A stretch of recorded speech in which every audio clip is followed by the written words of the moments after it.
Hello বন্ধুরা, কেমন আছো? আজকের দিনের ব্লগটি নিয়ে তোমাদের সামনে চলে এলাম। দেখো সকালের অবস্থাটা আমার কিচেনের। সকালে বানিয়েছিলাম রুটি, আর তাতেই আমার রান্নাঘরটাকে আমি বরবাদ করে দিয়েছি। এখন এগুলো সব পরিষ্কার করতে হবে। তার আগে মাম্মামকে একটু দুধ রুটি খাইয়ে নিচ্ছি, সকালের ব্রেকফাস্ট করিয়ে নিই। এই রেকর্ডগুলো সব আমার হাজব্যান্ড অফিসে যাওয়ার পরে, আমার হাজব্যান্ড অফিসে চলে যাওয়ার পরই আমরা সবাই ব্রেকফাস্ট কমপ্লিট করে বাসন ধুতে শুরু করি। তো মাম্মাম খুব কাজ ছিল, তাই মাম্মামকে আমার সাথে নিয়েই বাসনটা মাজছি।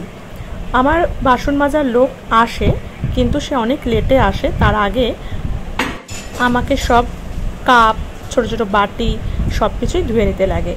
হাঁড়ি, কড়াই, দুধের সসপ্যান, কয়েকটা থালা এগুলোই রেখে দিই।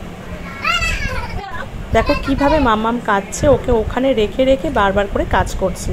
আর রান্নাঘরে হালটা তো তোমরা দেখেইছিলে কি অবস্থা, সেটা পরিষ্কার করছি সেই ওকে কোলে নিয়েই।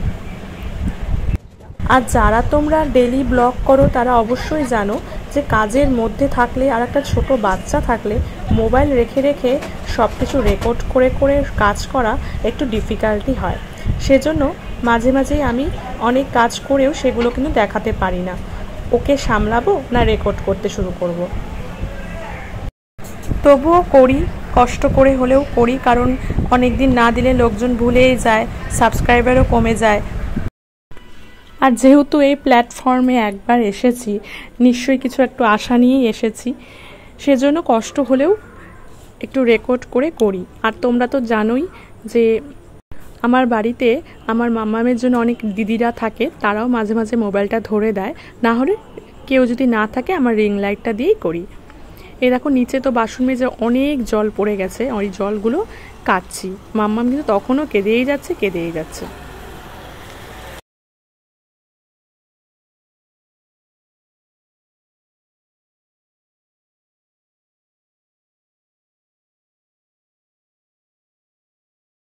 আর অনেক লাইভে আর ব্লগে আমি বলেছিলাম যে আমি বিছানাটা কিন্তু সকালে তুলতে পারি না, কারণ মাম্মাম হয়তো শুয়ে থাকে, আমি রান্নাঘরে থাকি, তখন ও অফিসে যাওয়ার তাল থাকে, 9টার সময় অফিসে বেরিয়ে যায়। সেজন্য কিন্তু ব্রেকফাস্ট সবার কমপ্লিট করেই আমি আমার বেডরুমে এসে বিছানাটা তুলি।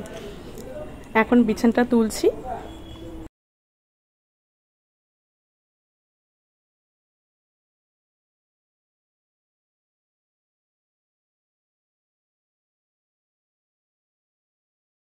তখনও কিন্তু স্টিল মাম্মাম কেঁদে যাচ্ছে। মাম্মামের শরীরটা ভালো না, অনেক দিন আগেই তোমাদের বলেছি, সেটা তো একটা কারণ রয়েছে। আর তাছাড়া ওর খুব ঘুম পেয়ে গেছে, হয়তো সকাল থেকে উঠেই আবার ঘুম পেয়ে গেছে। সেজন্য ঘুমের আগে ও খুব এইভাবে কান্নাকাটি করে। সেজন্য আরও তাড়াতাড়ি বিছানাটা তুলে ওকে আগে ঘুম পাড়াই, তারপর বাকি কাজগুলো সারবো এই বলে ঠিক করি। বিছানা তুলে মাম্মামকে ঘুম পাড়িয়ে আবার চলে এলাম রান্নাঘরে। আজকে দুপুরের রান্নাটা শর্টকাটই করছি।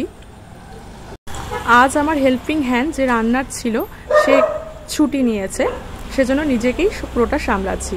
আর দুপুরের রান্নাটা খুব শর্টকাটেই করি, কারণ আমি বলেছিলাম যে আমাদের এখানে যে গড়িয় মঠ রয়েছে, যেটা সোজা রথে আমরা গিয়েছিলাম, সেই মঠে আজকে খিচুড়ি দিবে। সেজন্য আমরা ওখানেই যাব, কিন্তু মা তো যেতে পারবে না, তার জন্য একটা শুক্তো করি আর মাকে মাছ ভেজে দিই। এই শুক্তোটা এমনভাবে করি যেটা আমার মাম্মামেও খেতে পারবে, আর আমার মার শুক্তো খেতে খুব ভালোবাসে, তো মারও হয়ে যাবে। আর যেহেতু শুক্তোতে লঙ্কা ব্যবহার হয় না, সেজন্য মাম্মামের খুব সুবিধা হবে। মাম্মাম লঙ্কা একদম খেতে পারে না, জানি না কবে যে আমাদের খাবারগুলো খেতে অভ্যস্ত হবে, কিন্তু এখনও তো একদমই খায় না। এমনকি কোনোদিনও যদি লঙ্কার একটা সিডস ওর তরকারিতে পড়েও যায়, তাহলেও সে ওটা খাবে না। এতটা বুঝে যায় ঝাল জিনিসটা কি, একদম পছন্দ করে না। যাই হোক, রান্না সেরে চলে আসলাম আবার পুজো দিতে। ঠাকুরের বাসন মেজে এদিকে পুজো দিয়ে দিলাম, অনেকটাই দেরি হয়ে গেছে। তারপর কখন যে যাব গড়িয় মঠে, যাই হোক পুজো দিয়ে আবার মঠে চলে গেলাম। মঠেতে আমি ফোনটা নিয়ে যাইনি, তাই মঠের দৃশ্যগুলো তোমাদের দেখাতে পারলাম না। আজ বিকেলবেলা যাওয়ার কোনো প্ল্যান ছিল না, কিন্তু ওই মামামের দাদা দিদি ভাইয়েরা সবাই বায়না করলো যে মামি চলো না আজকে একটু মেলায় ঘুরে আসি। তাই ওদের কথা মতো বেরিয়ে পড়লাম মেলা দেখতে। আমাদের এখানে কোচবিহারের বিখ্যাত মদনমোহন মন্দিরে তো যেতেই হবে, সেখানের আশেপাশেই মেলাটা বসেছে। আরও একটা মেলা 7 দিন ধরে অন্য জায়গায় হয়েছে, কিন্তু প্ল্যান করে করেও আমরা যেতে পারিনি গুঞ্জবাড়িতে। যারা কোচবিহারে থাকো তারা হয়তো ভালো মতোই বুঝতে পারবে কোন জায়গাগুলো বলছি। যাই হোক, মন্দিরে প্রবেশ করছি।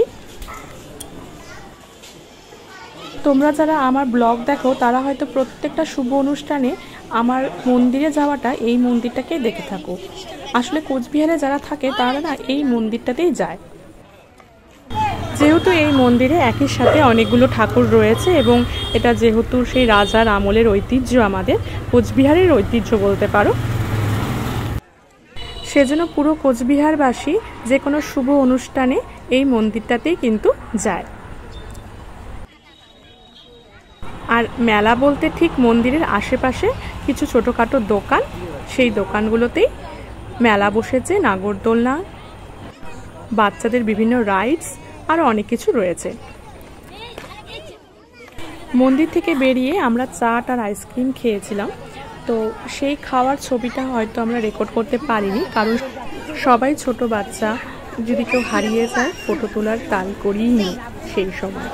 তো খেয়ে দিয়ে আমরা বেরিয়ে যাই মন্দির থেকে। এখানে একটু বসেছিলাম, মাঠে গল্প করছিলাম। তো বাড়িতে এসে রান্না করতে শুরু করে দিই, কারণ যেহেতু দুপুর টাইমে তেমন কিছু খাবার করিনি আর কিছু খাবার ছিলও না, তাই বাড়িতে এসে তৈরি করে ফেলি মাছের ঝোল।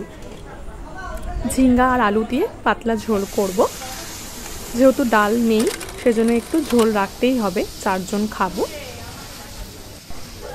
আজকের দিনটা আমার তো এইভাবেই কাটলো। তোমাদের কেমন লাগলো ব্লগটা বন্ধুরা অবশ্যই জানাবে।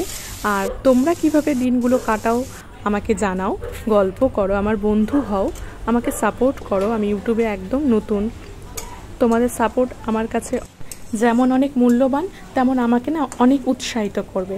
ছোট বাচ্চা নিয়ে অনেক কষ্ট করে ভিডিও করি, তোমরা প্লিজ পাশে থেকো। বাই।